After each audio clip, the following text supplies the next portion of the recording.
Hi, Latoya Maddox here, and today I wanted to talk about the beauty of fear. And I know that sounds strange, but yes, there can be beauty in fear.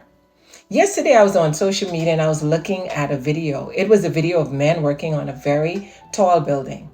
You could barely see the cars at the bottom of the street because the building was so tall. And immediately, my heart became overwhelmed with fear because I'm afraid of heights. But I also remembered a few years ago, my younger son Jed said to me, Mom, you're not afraid of heights. We were about to, at a theme park, going on rides. And I said, Jed, I'm afraid. As we were about to get on the ride, he said, You're not afraid of heights, Mom. You're afraid that the thing that you're in doesn't have the capacity to hold you at the height that you're at. Wow. Preach, boy. And yesterday, as I looked at that video with the men working on that tall building, I felt the Lord saying to me, part of the fear that I have is that I may not even realize. I don't think that he has the capacity to hold me at the height that he's calling me to. But then that video of men working on the building was proof that there are people who are doing what God has placed in their heart with fear every day. They're not allowing the fear to hold them back. The book of Timothy says to us, God has not given us the spirit of fear, but of power, love, and a sound mind. So the actual opposite of that fear that we're experiencing is the power of God, his anointing that equips us to do the things he's calling us to do. So we should be living in God's power and abandoning the fear.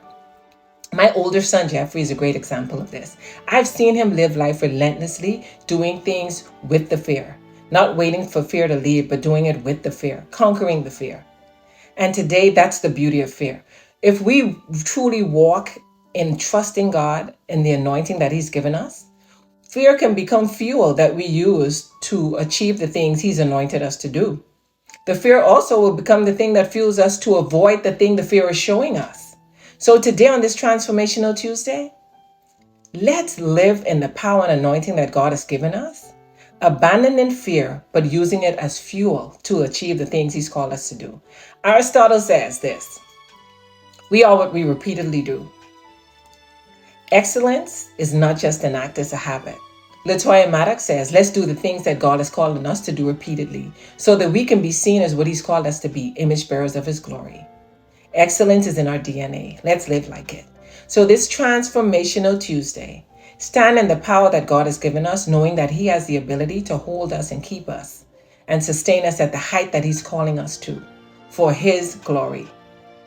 Walk in that anointing. Use the fear as fuel, but abandon it, understanding that we are made to conquer fear, not to have fear conquer us. Because it's in the conquering